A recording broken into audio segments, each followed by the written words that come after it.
안녕하십니까?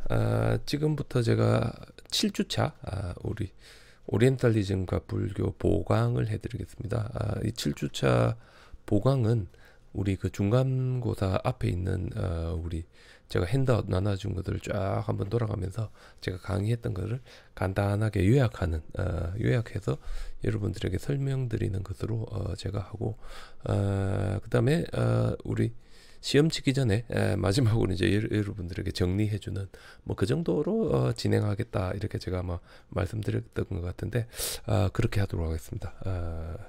제가 복사물 나눠드린 거는 우리 이 클래스에 전부 다 있고, 이 클래스에 있는 복사물을 가지고 이제 여러분들이 쫙쫙 보시면 됩니다. 그지? 예. 그래서 우리 첫 번째 나눠드린 거에 보면 에드워드 사이드는 영국 통치 하에 팔레스타인에서 이제 태어나셨고, 이분이 그러다 보니 1948년에 예루살렘이 점령되었을 때 예루살렘을 탈출해 가지고 그 미국의 아니다, 이집트 카이로로 가가지고 카이로에서 교육받은 다음에 1951년부터는 미국으로 건너가서 이 그 공부를 하고, 1700년대 1800년대 유럽의 문학 작품들을 연구하면서 거기에 있는 이 동양에 대한 편견들을 수집해가지고 1978년에 아주 유명한 책을 썼는데, 이게 이제 오리엔탈리즘입니다. 오리엔탈리즘. 그래서 이 오리엔탈리즘을 썼고, 이 오리엔탈리즘이라는 책을 통해 가지고 어떤 이 그 서구의 이 중동이라든지 인도라든지 이런 아시아에 대한 편견들을 이렇게 고발하는 어떤 이 그 편견들, 이쪽은 이제 아주 그 낮게 보는 어떤 그런 태도들을 고발했다라고 이렇게 이야기할 수 있고, 이 책이 엄청나게 히트를 쳤고, 그 다음에 이분이 이제 원래 이제 교수들이 주로 이제 말만 하지 행동을 하지 않으니까 비판을 좀 많이 받았습니다. 그래서 2000년에는 레바논 국경에서 이제 시위도 한번 하고 뭐 이제 이런 이제 다양한 일들을 겪게 되시고, 2003년인가 이제 돌아가셨습니다. 그제? 근데 이 사이드가 제일 좋아하던 말이, 지금 요 밑에 우리 영어로 적어놨는데, 우리 세인트 휴가 한 말인데, 세인트 휴, 빅터 휴라고 뭐 다양하게 이러는데, 사람에게 이제 세 종류가 있는데, 자기 나라만 최고다라고 하는 사람들은 아주 그 연약한 초심자이고, 가는 곳마다 다 자기 나라 같이 느끼는 사람은 아주 강한 사람인데, 진정으로 강한 사람, 진정으로 완전한 사람은 어디에 가도 이게 처음 가보는 것 같이 느끼는 사람, 이 사람들이 진짜 강한 사람이고, 따라서 우리는 그 어디에 가든지 이게 내 나라다라기보다는 항상 이게 새로운 데 같이 느끼고, 그 사람들에 대해서 진정으로 알아보려고 하고, 그 사람들에 대해서 진정으로 이 호기심을 가지는 그런 사람이 되어야 한다. 바로 이제 그런 쪽에서 우리가 서구인들은 동양을 봐야 되고, 동양을 진정으로 이해하려고 해야 한다. 뭐 이제 이런 이야기를 많이 합니다. 그래서 이제 우리 지금 오늘날에 우리 서구를 바라보는 두 개의 시각, 이 소련이 무너진 다음에 이 새로운 시대에 이 충돌하는 요소로 문명을 들었는데, 이분이 이제 사무엘 헌팅턴이고 1996년에 이제 문명의 충돌이라는 책을 썼고, 그리고 한 3년 있다가 9.11이 터지면서 이분이 이제 전 세계적으로 이제 유명해집니다. 근데 이분은 서구의 압도적인 우위를 전제로 앞으로 서구의 위협이 되는 것을 이슬람 문화권이나 이제 유교 문화권을 보고 뭔가 이런 분쟁을 조장하는 어떤 이런 이제 측면들이 많이 보입니다. 사이드는 이제 이런 태도에 대해서 우리가 진정으로 가져야 될 것은 아까 말씀드린 대로 아주 그 겸손하고 제대로 알아야 되는 어떤 그런 태도를 길러야 되는데, 전혀 이제 이 동양을 무시하고 이 동양을 자신들의 적으로 만드는, 그래서 제대로 동양을 알지도 못하면서 이제 떠든다 해서 사이드는 이걸 무지의 충돌이다 이렇게 이야기하고, 무분별적인 이분법으로 동양과 서양을 갈라서 이야기하는 것들은 문제가 있다라는 점을 이제 사이드가 많이 지적했습니다. 그 다음에는 제가 이 오클라호마 폭탄 테러로부터 시작해서 제가 에드워드 사이드가 오리엔탈리즘에 대해서 우리 동영상으로 봤던 그 부분이니까, 이 부분은 뭐 다들 이제 이해하시리라 생각하고, 다음으로 넘어가겠습니다. 우리 2주차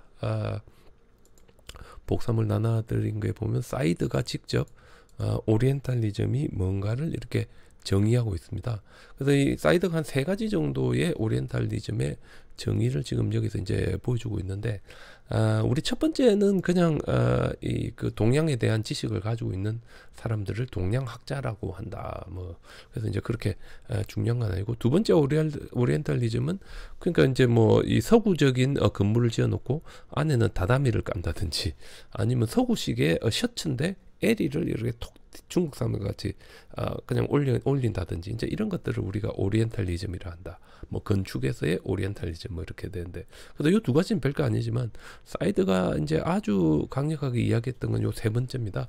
제가 이거 간단하게 한번 해석을 해드리면 3번 있는데 보시면 요 아랫부분에 오리엔탈리즘이란 동양을 다루는 제가 유기적인 규범이다 이런 해석을 많이 합니다. 코퍼레트 하면 아주 사회가 전체적으로 유기적으로 움직이는 거고, 인스티튜트 하면 이제 사람들의 약속인데 약속이 이제 규범이니까 오리엔탈리즘이란 동양을 다루는 사회 전체적인 유기적인 규범으로 토의되고 분석될 수 있다.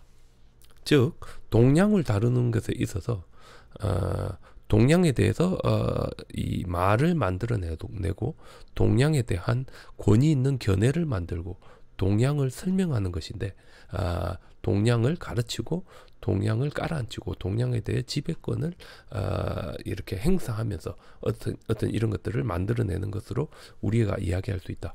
따라서 결론적으로 말해서 오리엔탈리즘이란 동양에 대해서 지배권을 가지는 것이고, 동양을 서구적인 방식으로 지배하고 개혁하는 것을 오리엔탈리즘이라고 할 수 있다라고 이제 우리 이 그 뭡니까 에드워드 사이드가 정의하고 있습니다.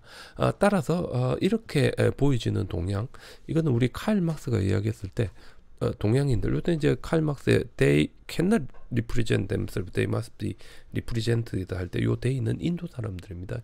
인도 사람들은 스스로를 대변할 수 없기 때문에 누군가에 의해서 대변되어야 한다라고 이제 이야기하는 것들.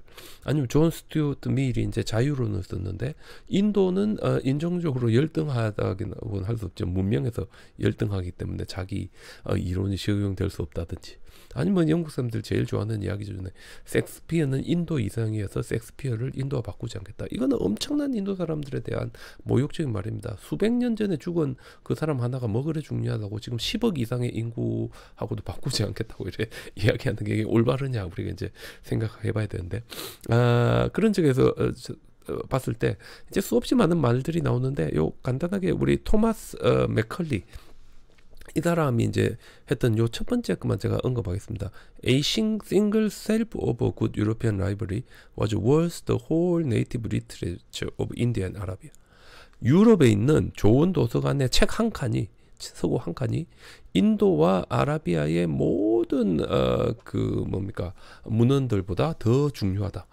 자기가 뭐 다 읽어보기나 했겠습니까, 그지? 뭐 철저하게 자기 위주로 판단하고 철저하게 자기 위주로 이제 인도에 대해서 아니면 아라비아에 대해서 이렇게 이야기하는 겁니다.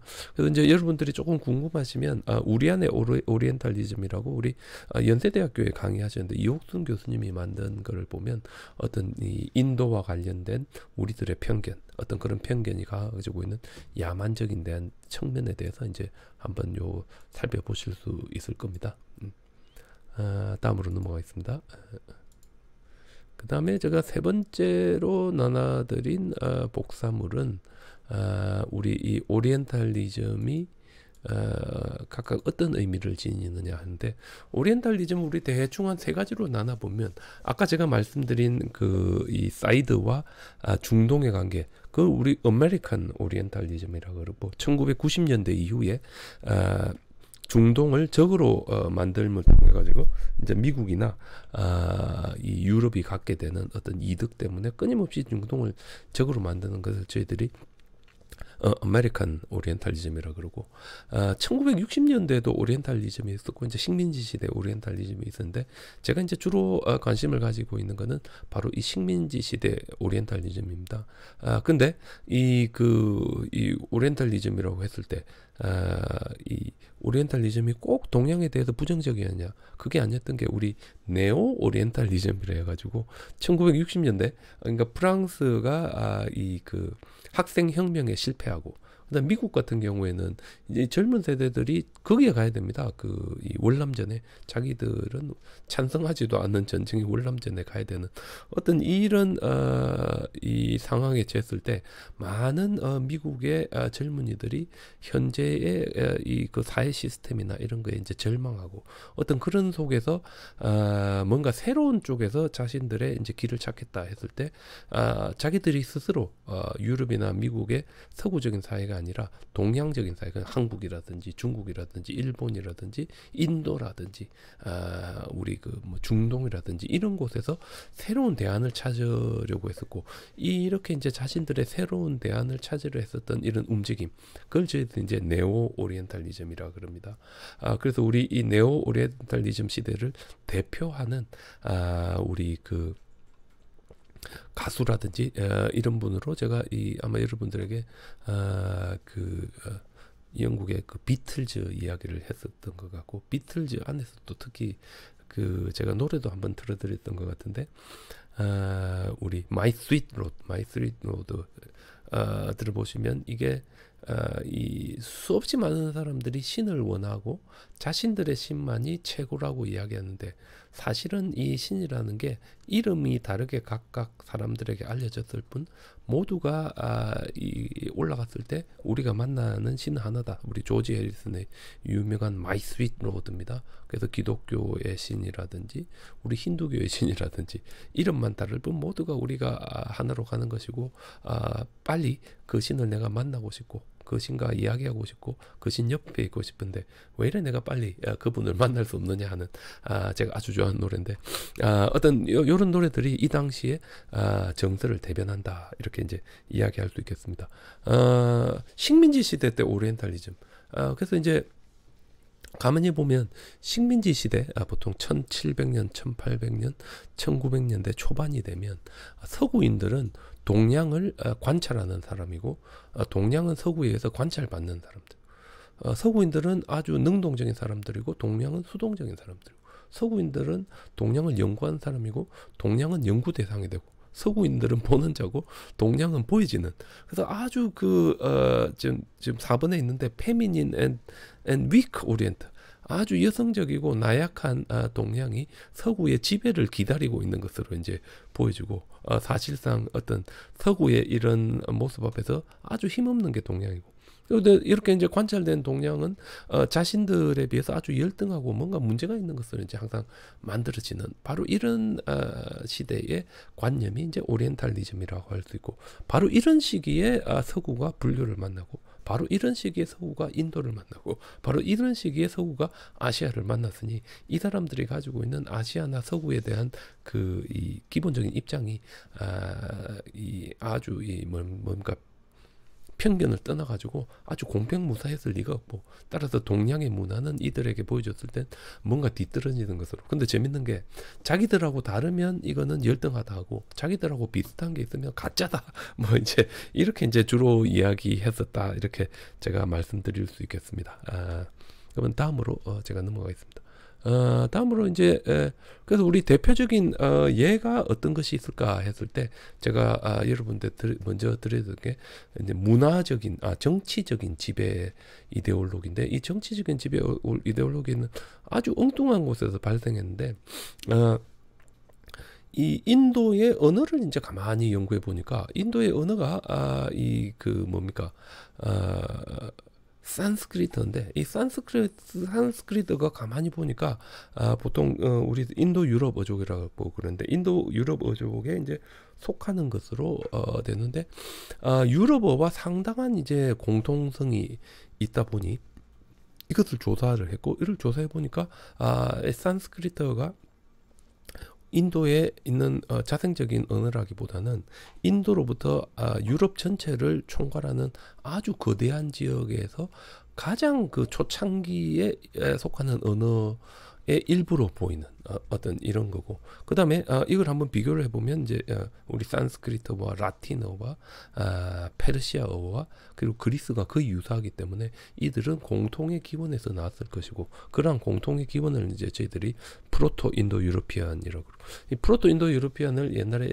유럽인들이 아리안이라고 그랬습니다. 왜냐하면 이란이라는 용어가 아베스타에서 에이르야가 되고 에이르야가 이란이 되니까 이란 자체가 이제 아리안이라는 뜻이고, 그 다음에 아일랜드, 우리 영국 옆에 아일랜드의 옛날 이름이 에이레인데, 에이레가 이제 켈틱 사투리로 아리아라는 뜻이니까, 그러니까 아리아가 한때 이제 그 민족을 뜻하는 개념으로도 쓰였기 때문에 이 사람들을 아리아라고 했습니다. 근데 이렇게 놓고 보니까 인도의 산스크리트를 쓰는 사람들로서 인도에 들어온 사람들은 인도 원주민들이 아니라 외부인들이었고, 그 다음에 이 유럽에서는 이 우리 민족이야말로 진짜 아리안이다, 우리야말로 아리안 마스터 레이스다 해버리면 유럽 전체에 대한 지배권을 가질 수 있기 때문에 유럽 사람들이 열광을 했었고, 그러다가 이 아리아라는 개념에 가장 현혹된 사람들이 사실은 독일이었고, 독일의 나치 저머니에서는 이 아리아라는 개념을 중심으로 이 독일인들은 아리안 마스터 레이스였고, 셈족인 유태인에 의해서 독일인의 피가 혼탁해져가지고 지금 현재 이렇게 됐으니까 우리가 이 어떤 이 혼탁해진 것을 올바로 세워야 된다. 이게 이제 그 인종청소에 이용되는 그런 이제 부작용까지 이제 낳게 되었다는 걸 제가 말씀드렸습니다. 그래서 이제 윌리엄 존스 같은 분이 이제 순수하게 언어를 연구하다가 이런 쪽의 결론에 이르게 되고, 어떤 이런 부분들이 인도라는 곳에 집어넣으니까 인도에서 산스크리트어를 쓰는 사람들은 인도의 원주민이 아니라 외부에서 들어온 사람들이라는 것을 이제 저희들이 알게 되었습니다. 근데 이렇게 산스크리트를 쓰는 사람들이 외부에서 들어왔다. 그러면 이 산스크리트를 쓰는 사람들이 하나의 민족이었을까 했을 때 윌리엄 존슨은 이제 그 부분에 대해서는 별로 이야기를 안 했습니다. 근데 우리 그 인도 유럽어를 쓰는 사람들을 문화적인 부분으로 발전시켜서 하나의 민족과 유사하게 쓸 수 있도록 발전시킨 사람이 이제 막스 뮬러입니다. 막스 뮬러는 독일 출신인데 처음에는 이제 뭐 작곡가라든지 음악가가 되려고 했었지만 중간에 다 때려치우고 산스크리트어를 공부하고 불교를 공부한 다음에 마지막에는 이제 영국으로 와서 옥스퍼드에서 이제 주로 계시는데, 이분은 이제 그 독일 사람이고 이 개신교이기 때문에 영국에서는 그렇게 각광받을 수가 없습니다. 왜냐하면 어디까지나 영국은 앙글리칸 처치가 이제 지배하는 국가였고, 그러다 보니 이분이 뭔가 영국 정부에서 좋아하는 이야기를 해야 되는데, 바로 그게 이 아리안을 산스크리트를 쓰는 사람들이 인도에 들어왔다고 했을 때 이 사람들을 하나의 민족으로 만들어 버리고, 이 민족이 쭉 기본을 따져가다 보니까 프로토 인도 유로피안을 쓰는 사람이고, 영국도 이 언어를 쓰는 사람들에 속하니까 영국이나 인도나 고대에 다 같은 사람이었고, 고대에 아주 뛰어난 사람들이 인도에 이제 들어왔다가 이 사람들이 이제 함께 하면서 이 인도의 자리를 잡으면서 인도의 찬란한 산스크리트 문화를 일깨웠지만, 어떤 인도가 가지고 있는 기후라든지 인도가 가지고 있는 어떤 이런 이 묘한 신분제도, 카스트 시스템, 이런 것 때문에 이제 아리안의 정신이 이제 좀 이렇게 제대로 발휘되지 못하는 상태에서 이 인도의 아리안들이 아주 약해졌고, 지금 현재 영국은 이 인도에서 나약해진 사람들을 다시 이렇게 세우는 네오 아리안으로서 인도를 이제 다시 일으키는 사람으로 되니까, 사실상 자신들의 식민지의 미션은 인도에서 게을러지고 아주 창조적인 정신을 잃었던 이 아리안들을 진정한 아주 새로운 황금 시대로 이끌어주는 사람들이 이제 바로 이 사람들이라는 식으로 이제 이게 발전하게 되고, 요걸 이제 저희들이 이제 아리안 침략 이론이라 그럽니다. 아리안 침략이라는 이론이라고, 바로 이러한 부분을 통해 가지고 어떤 이 이야기가 되니까 영국의 식민지 지배가 이제 합리화되는 겁니다. 인도에 대한 영국의 식민지 지배가 어떤 이런 쪽에서 많은 이제 컴포트를 얻었다 이래 되는데 뭐 이제 이 관련해서 제가 뭐 여러 가지 이야기했습니다. 프로토 인도 유로피언들이 인도 이 카스피해와 흑해사에서 있었다가 일부는 그리스 쪽으로 가고 일부는 이란으로 일부는 인도로 인도는 일본 초원을 넘어서 이제 유럽으로 갔다 그러는데 따라서 요 그리스어와 인도와 이란어가 가장 유사하고 뭐 이제 저머니게 이제 독일어 뭐 영어 이런 게 다 있고 슬라빅 랭귀지 이렇게 언어가 이제 발전했다는 제가 이야기를 좀 해드린 것 같습니다.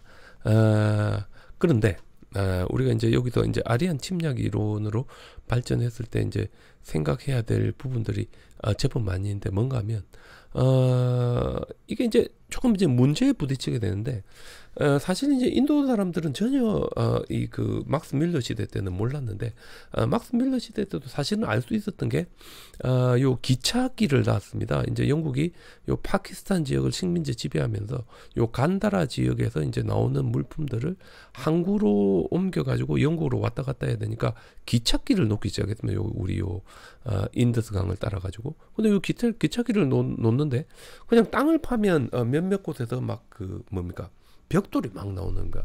제일 많이 나오는 데가 모헨조다로와 하라파였고 이쪽에서 이제 벽돌이 막 나오니까 이 벽돌을 가지고 기찻길을 이렇게 만들었습니다. 근데 벽돌과 함께 조그만한 인장도 나오고 토우도 나오고 이게 보통 1860년대인데 이미 이 지역에 뭔가 선행하는 문화가 있었구나라는 걸 알았지만 별로 이제 이렇게 깊이 조사는 하지 않다가 1920년이 되면 존 마샬이 본격적으로 이 지역을 발굴합니다. 하라파와 모헨조다로가 발견되면서 바로 이 지역에 이전에 아주 뛰어난 문명이 있었고 이 이전에 있었던 이 뛰어난 문명은 그 기본적으로 유목민이었던 아리안들과는 상대가 안 되는 도시 문명이 이 지역에 있었던 것으로 이제 발견이 됩니다. 그래서 이제 수없이 많은 이제 논란들이 바로 이 발견과 함께 이제 쏟아지게 되는데 예를 들어 가지고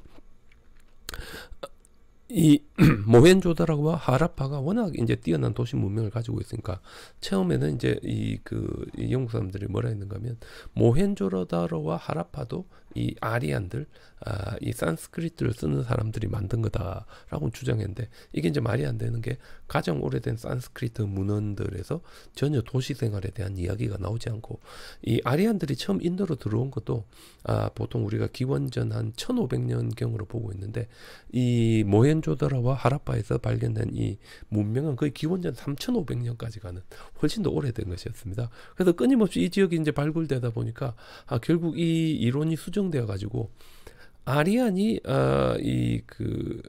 인더스 문명을 만든 사람이 아니라면 아리안이란 말로 인더스 문명의 파괴자다. 왜냐하면 인더스 문명은 1700년경이 되면 갑자기 소멸되어 버립니다. 그래서 이제 우리 유명한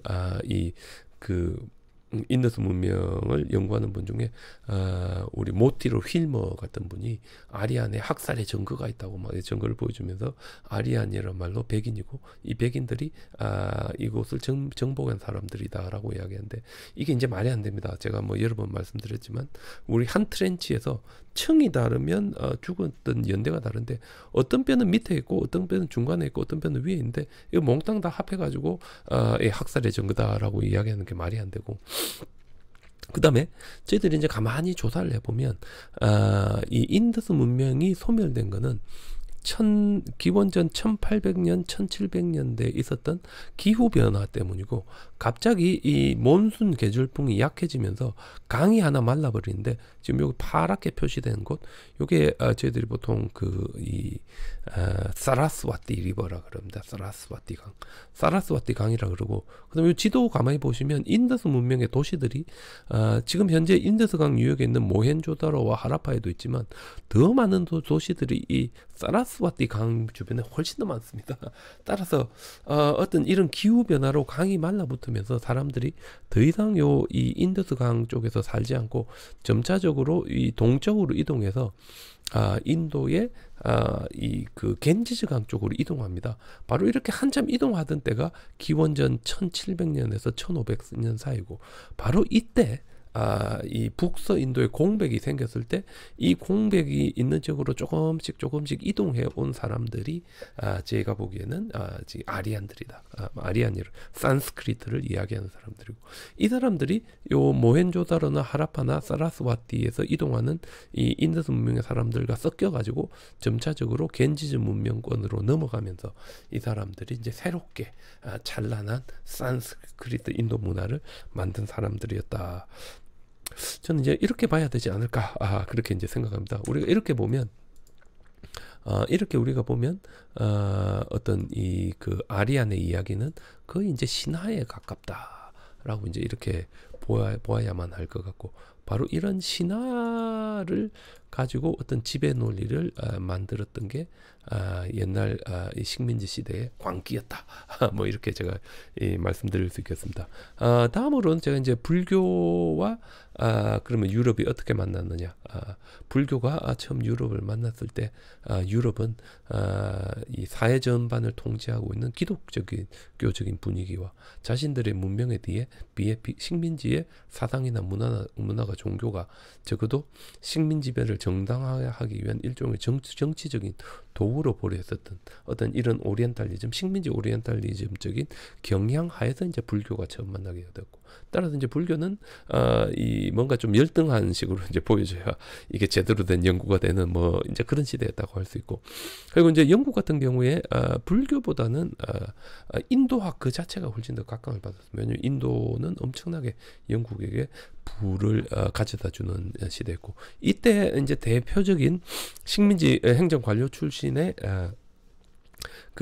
이 불교 연구의 권위자가 된 사람이 리즈 데이비스입니다. 자기 아버지는 토마스 윌리엄 데이비스인데, 토마스 윌 데이비스인데 웨일즈 출신의 목사고, 어머니는 하급 법무관의 딸이었으니까 좀 가난한 집안이었고, 리즈 데이비스는 목사가 되기보다는 자기는 인도로 이제 식민지 행정 관료가 되어야 하는데, 그러기 위해서는 산스크리트를 공부해야 되는데 이게 영국에서는 할 수 없으니까 독일로 유학 가서 이 영어를 가르치면서 벌은 돈으로 독일에서 범어를 공부해 와가지고 1863년에 시험을 쳐가지고 이제 스리랑카 파견 공무원으로 채용됩니다. 그래서 이제 리즈 데이비스가 스리랑카까지 가게 되는데, 그 당시에는 이제 스리랑카 넓은데 식민지 파견 공무원들은 작기 때문에 거의 한 사람이 만능으로 이제 역할을 합니다. 그때 이제 갈라라는 지역에 스님들 사이에 분쟁이 생겼을 때 리즈 데이비스가 빨리어를 공부해요. 왜냐면 범어를 하니까 빨리어는 금방 됩니다. 빨리어를 공부해가지고 스님들이 지켜야 할 규칙인 율장을 바탕으로 이 사건을 해결하면서 이제 유명해집니다. 그리고 이 일을 계기로 리즈 데이비스가 아누라다푸라의 고고학 조사관으로 가면서 제대로 된 이 스리랑카의 문화를 만나고, 자기가 이때 조사했던 이 금성문에 대한 기록들을 벵골 아시아 협회, 이게 이제 뒤에 로얄 아시아틱 소사이어티가 되는데, 여기에 이제 발표도 하면서 점차적으로 리즈 데이비스가 이제 학문적으로도 아주 이제 연결이 되고, 근데 이제 어떤 이 금전적인 문제 때문에 상관과의 갈등을 빚으면서 쫓겨납니다. 쫓겨나가 이제 영국으로 이제 돌아오게 되고, 돌아와서 이제 법무관이 됩니다, 공부가. 하지만 우리 리즈 데이비스의 부인이었던 캐롤라인에 의하면 리즈 데이비스는 자기가 만났던 충격, 동양에 대한 충격, 불교에 대한 충격에서 결코 벗어날 수 없었고, 따라서 초기 불교 문헌들을 모아서 수집하고 번역하는 하고 출판하는 협회를 만드는데, 이게 유명한 빨리 텍스트 소사이어티가 되겠습니다. 1882년에 만들었고, 그리고 리즈 데이비스가 어떤 이런 이 활동들을 바탕으로 왕립 아시아학회의 총무가 되면서 이 사람이 이제 생활이 제법 안정이 되고, 62세가 되었을 때는 맨체스터 대학의 비교 종교학과 교수가 되면서 아주 이제 학문적으로도 이제 성장하게 되는데, 바로 요게 이제 식민지 시대 불교를 공부하는 사람들의 아주 일반적인 모습이었다라고 제가 말씀드릴 수 있겠습니다. 캐롤라인이 지금 여기 보시면 리즈 데이비스와 캐롤라인의 모습이고, 그 다음에 옆에 보시면 서구 사람들은 동양을 전체적으로 공부하기보다는 누가 최초로 했던 이야기만 듣고 선입관을 가지게 되는데 최초에 이제 영국 사람들이 만난 불교가 이 남방 불교였기 때문에 남방 불교만이 진짜고 나머지는 아니다라고 이제 비슷하게 이제 선불교를 제일 처음에 전해준 사람이 스즈키였는데 스즈키는 임재선을 이제 연구한 사람이기 때문에 서구 사람들은 임재선이 선불교에서 아주 소수 종파임에도 불구하고 선불교 전체를 이제 대변한다고 이제 이렇게 느끼는 뭐 그런 결과 이런 것도 이제 우리가 보면 다양한 편견이 작용하는 공간으로 어떤 이게 이제 보여진다라고 이야기할 수 있습니다. 방금 이제 제가 보여드린 거는 주로 이제 우리 그 어디입니까? 영국이나 영국에서 이제 불교를 만난 것이고 유럽은 달랐습니다. 유럽은 이제 인도가 식민지가 아니었기 때문에 지적 전통화에서 이제 불교를 만났고 쇼펜하우어 같은 분 이성이 중요한 게 아니라 감성이 훨씬 더 중요하고 어떤 이 감성을 중시했던 어떤 이런 부분들은 점차적으로 이제 발전해가지고 어떤 이 훗날의 실존주의 철학으로 발전했고 따라서 이제 죽음의 문제 우리 인간들은 영원한 존재가 아니고 언젠가 죽는 존재라는 걸 우리가 온몸으로 이제 받아들이는 이런 쪽으로 이제 발전하게 되고 어떤 이런 관점 속에서 이제 프랑스도 이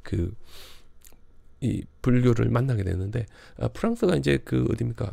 우리 보통 인도 차이나 오늘날의 베트남 지역을 베트남과 캄보디아와 라오스를 점차적으로 식민지 지배하면서 어떤 이 그 식민지 지배와 관련돼서 점차적으로 이제 불교를 만나게 되고 대표적인 게 EFEO 프랑스 극동학원입니다. 어떤 그런 것이 이제 만들어지고 그다음에 이제 미국 같은 경우에도 이제 불교를 만나는데 미국이 이제 불교를 만나는 거는 우리 샤쿠쇼엔과 스즈키를 통해서인데 샤쿠쇼엔은 1893년에 미국 시카고에 있었던 세계 종교 회의에 참석하면서 이 어떤 세계 불교를 알려야 되겠다 생각했는데 본인이 이제 언어적으로 이제 부족하니까 일본인 이민 2세들 중에 똑똑한 사람을 3명 데리고 가서 교육을 시킵니다.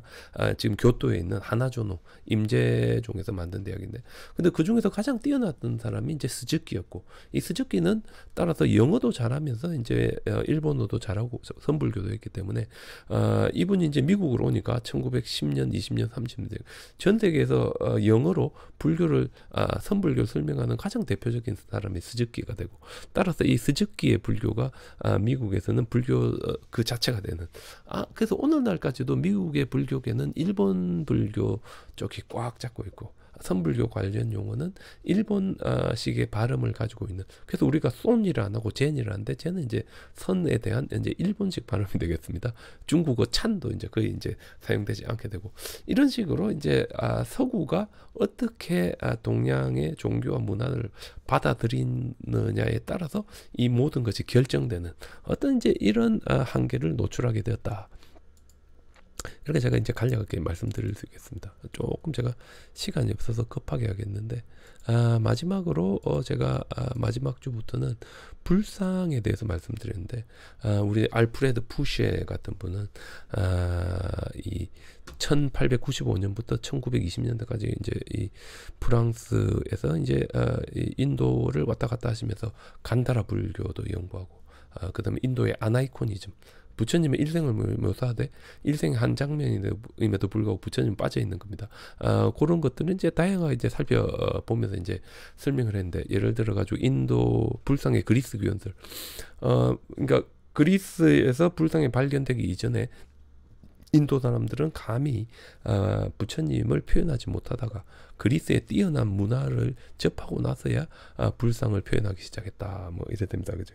그래서 우리 이런 간다라 불상을 놓고 빈센트 스미스 같은 사람은 3세기 4세기 로마 이류 예술 작품의 에코에 불과한 게 간다라 불교 미술이다. 뭐 이제 이런 식으로 해야겠고 우리 알프레드 푸시에는 어떤 이런 불상을 놓고 시간이 날 때 우리가 한번 보면 이제 꿈꾸는 듯하고 조금 여성적인 이런 아름다움에 다들 감탄을 하게 되는데 여기에는 헬레니즘적인 요소, 그리스와 로마적인 요소가 많다. 그리고 우리의 이 유럽인의 눈은 우리 얼굴 뒤에 있는 광배라든지 길쭉한 얼굴이라든지 꼬불꼬불한 머리라든지 입 옆에 보조개라든지 눈매 이런 것들, 그다음 옷이 꾸불꾸불한 걸 봤을 때 이게 그리스적이라는 것을 결코 그 대부분 사람 다 알아차릴 수 있을 거다. 뭐 이제 이렇게 어떤 이 부분에 대해서 이야기했고, 어떤 이런 부분으로 이 불상은 그리스 불상이다라고 했는데, 이게 이제 말이 안 되는 게, 북서인도는 그리스인들뿐만 아니라 알렉산더가 갔다 왔을 때 스키타이인들, 북서인도인들, 중국인들, 그 다음에 중앙아시아인들, 그 다음 인도 사람들, 무수한 사람들이 이제 섞여가지고 하나의 국제적인 융합이 이루어진 곳이 간다라고. 따라서 그런 국제적인 융합의 결과물이 이제 불상이지. 그 단적으로 그 다 딴 거 다 적히고 그리스 로마만의 영향이고, 따라서 이거 그리스 로마 거다 하는 거는 이제 문제가 있다. 제가 이제 이렇게 말씀드리고. 그리고 이제 이 불상 자체도 제가 아마 보여드렸을 건데, 결론적으로 봤을 때 이 불상의 오늘날의 모습은 간다라 불상보다는 인도에서 만들어진 그 독특한 양식이 오늘날의 동남아시아로, 인도로, 중국으로 다 전해졌다는 걸 아마 제가 보여드렸던 것 같습니다. 그리고 이제 그 다음은 아나이코니즘인데, 부처님의 일생의 한 장면임에도 불구하고 부처님은 사라져 있는 것, 그걸 제가 이제 아나이코니즘이다라고 그랬고, 어떤 이런 거는 이제 알프레드 푸쉐가 어떤 엄숙주의라든지 어떤 종교적인 금기로 동양인들이 하지 못하다가 훨씬 더 뛰어난 그리스 문화의 감명을 받고 이제 시작된 것이다. 뭐 이제 다양한 예들이 있는데, 그래서 우리가 조금 살펴봐야 될 거는 요 지금 제일 마지막인데, 인도에서는 종교적인 봉헌의 대상으로 가장 중요한 건 샤리락하고, 두 번째 중요한 게 파리보호각하고, 세 번째 중요한 게 우대사카인데, 샤리락하는 part of the body, 신체 일부고, 파리보호각하는 사용했던 물건이고, 우대사카는 우리가 기억할 수 있는 것입니다. things to remember. 그래서 인도에서 제일 중요한 건 샤리라카. 따라서 부처님의 사리가 제일 중요하고, 그 다음으로 중요한 거는 부처님이 사용했던 물건, 보리수 나무라든지, 뭐 우리 네란자라 강이라든지, 부처님이 첫 설법을 했던 사르나트라든지, 돌아가신 구시나가를, 이게 두 번째로 중요하고, 세 번째로 중요한 게 이제 우리 불상과 같이 부처님을 기억할 수 있는 뭐 이런 게 되겠습니다.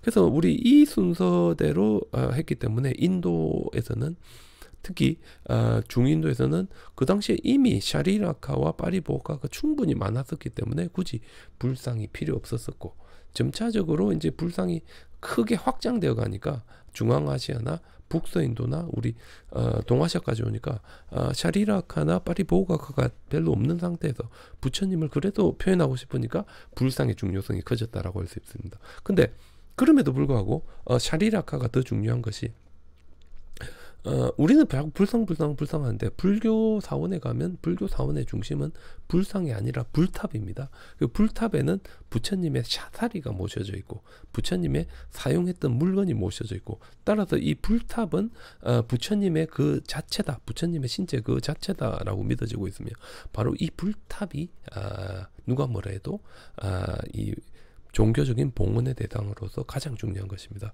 따라서 불상이 인도에서는 만들어지지 않았던 것이, 초창기에 만들어지지 않았던 것이지, 어떤 엄숙주의라든지 뭐 그리스 문명의 덕분이다, 이건 조금 우리가 너무했던 해석이다라고 할 수 있고, 여러분들이 우리나라에서도 양산 통도사에 가보시면, 보통은 절에 가면 대웅전에 불상이 있는데, 통도사는 대웅전이 없습니다. 대웅전 대신 뭐가 있는가 하면 유리창이 있고, 유리창 너머에는 저희들이 보통 정멸보궁이라고 그러는데, 부처님의 진신사리가 모셔져 있습니다. 따라서 진신사리가 있기 때문에 불상 같은 건 필요 없고, 유리창만 하나 있어가 넘어있는 부처님의 신체 그 자체인 진신사리에 우리가 절하는 것이 훨씬 더 종교적으로 소중하다는 걸 이제 보여준다고 이야기할 수 있는데, 바로 이제 이러한 요소들, 이제 다양한 방식으로 이제 인도에서는 어떤 어떤 인도가 불교인들이 초창기에 문화적으로 열등했다는 부분들을 극복하는 다양한 방식들이 있었다. 제가 뭐 이렇게 말씀드릴 수 있겠습니다. 대충 제가 이 정도로 우리 그 중간 시험 치기 전까지 7주 동안에 우리가 해야 될 내용에 대해서 제가 요약해 드리는 것으로 보강을 마칠까 합니다. 그 시험 다들 잘 치시고 제가 9주째에 뵙도록 하겠습니다. 네, 수고하셨습니다.